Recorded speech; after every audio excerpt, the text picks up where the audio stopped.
lihat ke sini ya. Sekarang kita melihat video. Ada yang mau lihat video? Kita? Oke, sekarang kita melihat video tentang kitab Wahyu. Kitab apa? Wahyu. Kitab Wahyu. Jadi, kitab Wahyu ini adalah salah satu kitab dalam Alkitab.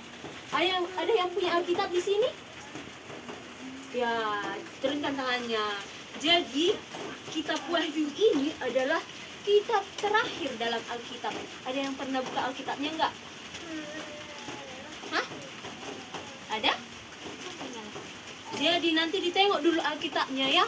Yang bagian terakhir itu adalah kitab apa? Wahyu. Kitab Wahyu. Oke, sekarang kita masuk kepada penulis kitab Wahyu. Coba ditengok ke sini. Jadi adik-adik, penulis kitab Wahyu itu adalah Yohanes. Ini dia Yohanes. Coba ditengok Yohanes. Seram nggak? Seram. Oh iya. Ini adalah Yohanes. Yohanes memperkenalkan dirinya dalam Wahyu 1 ayat 9. Jadi, kalian tengok ini. Yohanes ini sedang berada di pulau. Namanya Pulau Patmos. Apa? Patmos. Iya. Jadi, dia dibuang ke Pulau Patmos oleh pemerintahan Romawi. Ada yang tahu kenapa dia dibuang ke Pulau Patmos? Gak ada. Karena dia berbuat baik. Dia memberitakan firman Tuhan, tapi banyak yang tidak suka sama dia karena dia memberitakan firman Tuhan. Jadi, si Yohanes ini dibuanglah dia ke Pulau Patmos. Jadi setelah di Pulau Patmos, Yohanes diberikan penglihatan oleh Tuhan.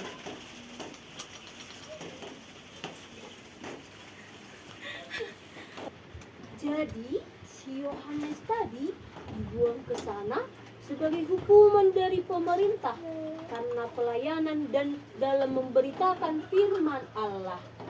Pulau Patmos ini terletak di jalur pelayaran. Pelayaran itu yang dilewati oleh kapal-kapal pelayaran dari Roma ke Efesus.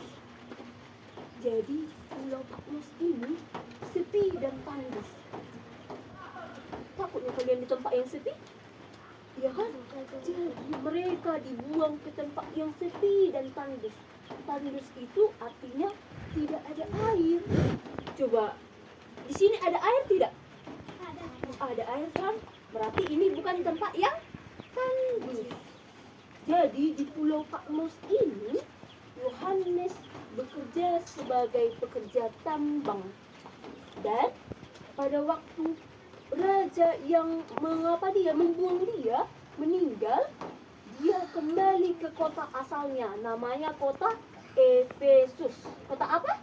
Efesus. Oke.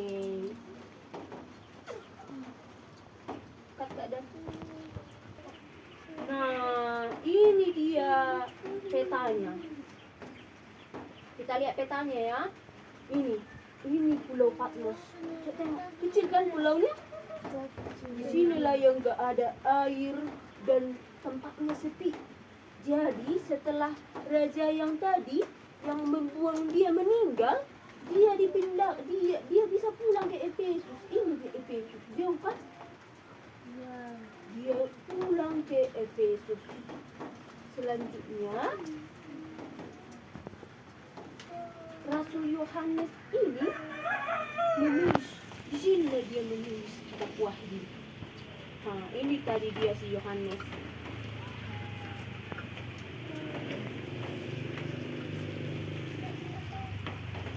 Ya, ini dia tempat tawanan itu. Gak ada orang sama sekali. Ini raja yang memenjarakan si Yohanes. Coba tengok ini. Oke.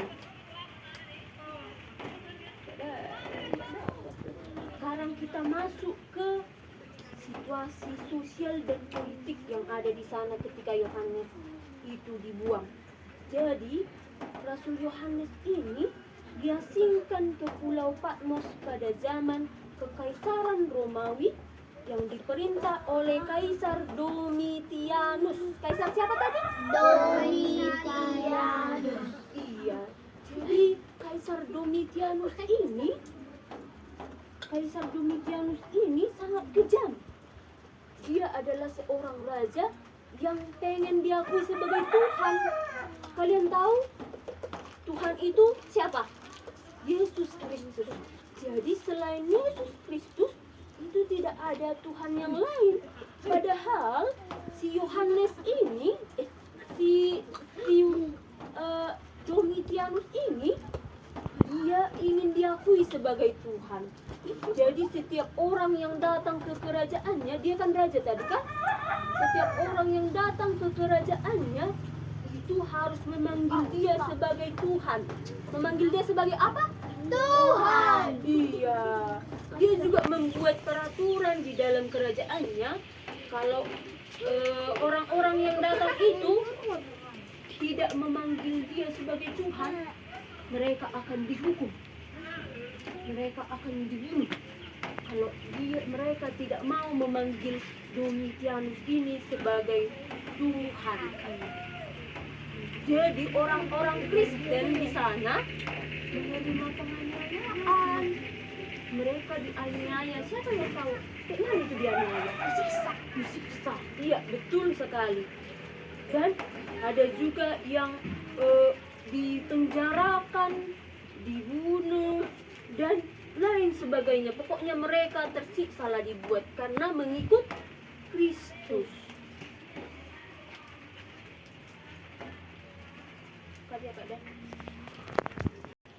Jadi tadi mereka kan mengalami penderitaan kan? Mereka disiksa kan? Jadi kitab ini bertujuan untuk menghibur orang-orang Kristen yang disiksa tadi. Contohnya, ketika kalian menangis, adanya yang menghibur kalian?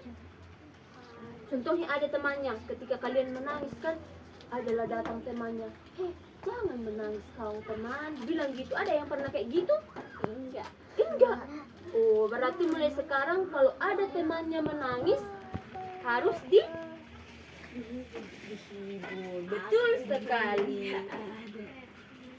Jadi di dalam kitab Wahyu ini juga ada namanya 7 gereja di Asia. Jadi yang dimaksud dengan 7 gereja di Asia ini adalah ada 7 gereja yang bernama Efesus, Smyrna, Pergamus, Tiatira, Sardis, Philadelphia, dan Laodikia. Surat-surat tersebut memiliki pula yaitu alamat surat, sifat Kristus, pujian untuk jemaat, kritikan, tuntutan, ancaman, dan janji. Siapa yang pernah berjanji di sini? Ada yang pernah? Ada. Ayo janji apa ayo? Mak, aku janji nanti nyuci piring. Ditepatinya? Ditepati. Oke, lanjut. Di kitab Wahyu ini adik-adik juga ada simbol-simbol. Ada simbol-simbol. Yang pertama 7 bintang. Siapa di sini yang pernah melihat bintang? Bintang itu datangnya pagi hari atau siang hari? Malam. Malamnya? Oh, berarti semua masih fokus ya. Kalau bintang itu datang pada malam hari. Jadi ketujuh bintang di sini diartikan sebagai 7 malaikat dari 7 jemaat tadi. Yang kedua, 7 kaki dian. Ada yang pernah dengar 7 kaki dian? Jadi 7 kaki dian yaitu 7 jemaat yang ada di Asia kecil tadi yang Tante bilang.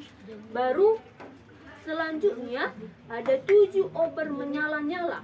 Artinya itu adalah roh Allah. Baru ada lagi simbol-simbol yaitu pohon kehidupan, mana yang tersembunyi, tongkat besi, bintang Zabur, kunci Daud, dan masih banyak lagi.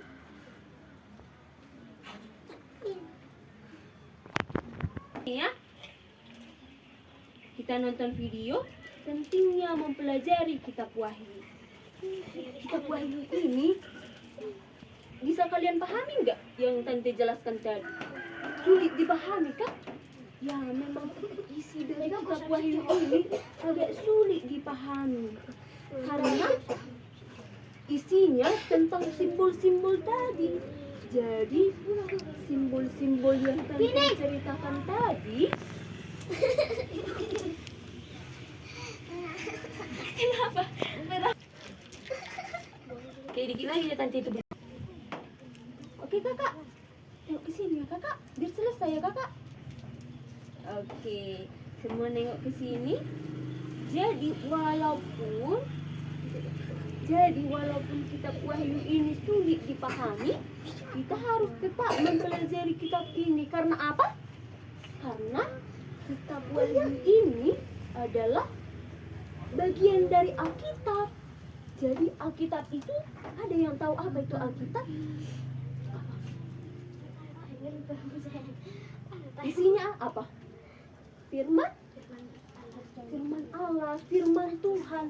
Jadi kalau firman Tuhan itu harus kita paham, harus kita baca. Siapa yang pernah baca Alkitab di sini? Ayo jujur, pernah? Pernah? Iya, jadi nanti siapa yang mau membaca kitab Wahyu? Nanti coba dibuka di rumah kitab Wahyu ya. Tadi Tante bilang kitab Wahyu itu adalah kitab terakhir dalam Alkitab. Jadi itu paling belakang. Oke?